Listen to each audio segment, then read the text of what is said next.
Hey everyone, Dr. Woods here with Premier Pain Management, and today I wanted to talk about tight hip flexors and its impact on lower back pain. From sitting all day, from working at the computer, we tend to get really tight hip flexors. When we get tight hip flexors, they take our hips and they pull them forward, and they increase this lordotic curve here. Whenever we look at a spine and we think about your hip flexors attaching here on this front side, whenever they get tight and they pull things forward, they can really create a huge curve in the back of the spine here, and that can create pinching and tightness of the muscles in the back extensors. You have 5 hip flexor muscles, but today I really just want to focus on 2 out of those 5. Number 1 is going to be your iliopsoas muscle, which connects your lower back down to your hips. And I also want to talk about your rectus femoris. And I want to talk about how to stretch them appropriately to get rid of some of that lower back pain that they could be causing. So let's get started. We're going to go over 3 stretches. We're going to go over 1 soft tissue. In order to work the soft tissue of the psoas muscle, personally I like to use a little kid's soccer ball. A softball is also pretty good to get into that area. You can pick these up just at your local big box store. A tennis ball, a racket ball, those things are normally a little too small to really get into the area we need to get to. So to start off, we're going to take the soccer ball, make sure it's fully inflated pretty hard, put it on the ground, and we're going to put that right into our hip flexor here.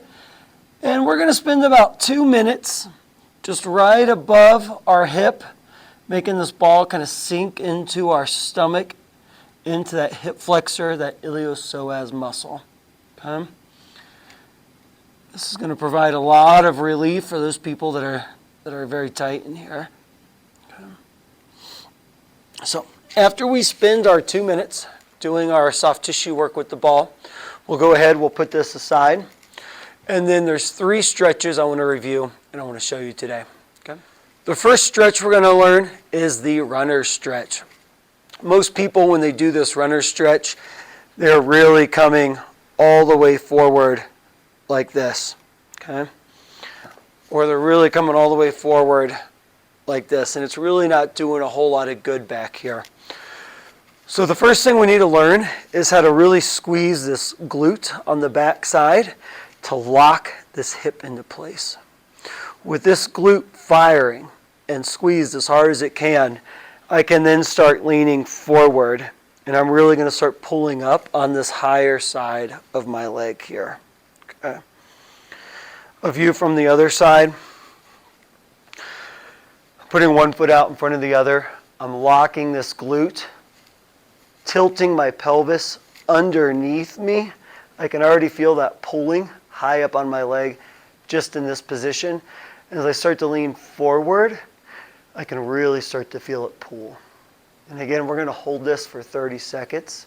We're going to do 3 sets of 30 seconds on each side. Really feeling it up high on the leg. To add a different element into this, because we've been talking about our psoas muscle, we also need to incorporate our quads. The quads, along with the hip flex or the iliopsoas, we can use a simple chair, a stool, a table, a couch, whatever you have around.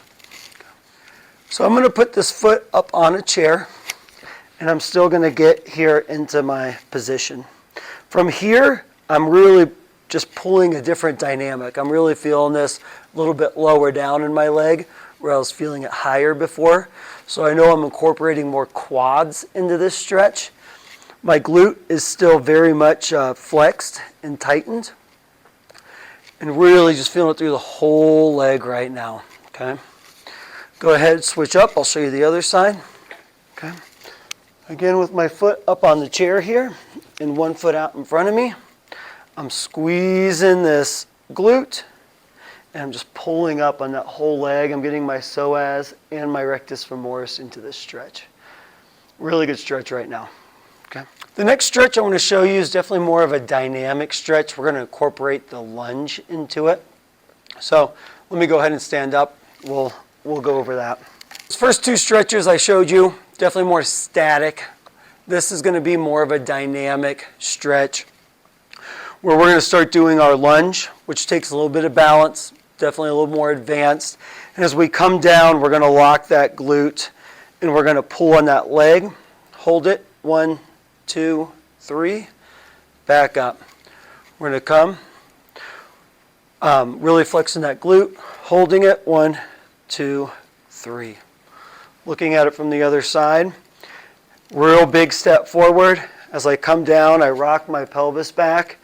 As I come down, I'm feeling that stretch, 1, 2, 3. And again, as I step forward again, holding it, 1, 2, 3. If you start doing that soft tissue ball I showed you in the beginning, and these 3 stretches every day, you're going to start to notice a huge difference in those hip flexors, and that's going to make a big impact on your lower back health and some of that tightness, those trigger points, those SI joints back there. Join us next week, and we'll go over more helpful hints and tips for just making you all around healthier. Hope to see you soon.